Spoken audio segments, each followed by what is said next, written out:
Emmanuel Bah ça commence bien, on est chez Staline ou quoi? Macron envisage un label pour les médias. Il y aurait les bons médias et les moins bons. Comment ne pas voir dans cette initiative une tentation autoritaire d'un président mécontent du traitement médiatique et qui souhaite imposer un récit unique? Je propose un nom pour ce nouveau service de communication, la Pravda.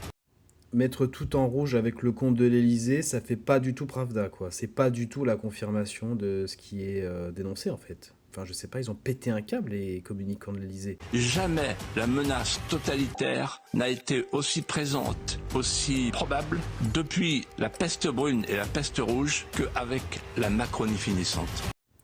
Qui lui donne tort à part les macronistes, en fait? Ou les gens qui vivent de l'argent public que les macronistes leur donnent? C'est pas l'État qui doit vérifier. Si c'est l'État qui doit vérifier, là ça devient une dictature. Mais il faut que les journalistes garantissent à leurs lecteurs que eux ont vérifié avec une déontologie, donc ils sont les garants entre eux. Je pense que c'est important qu'il y ait une labellisation faite par des professionnels qui puissent dire ça c'est des gens qui sont sérieux, ça c'est pas des gens qui informent. Donc la défense du gouvernement, du président, c'est de dire non, on choisit pas directement qui seront les gentils ou les méchants médias, mais on va choisir des journalistes qui, eux, vont le dire. Mais on n'est pas dans un régime autoritaire. Il n'y a pas du tout de problème là. Est-ce que vous comprenez le souci? Véritablement?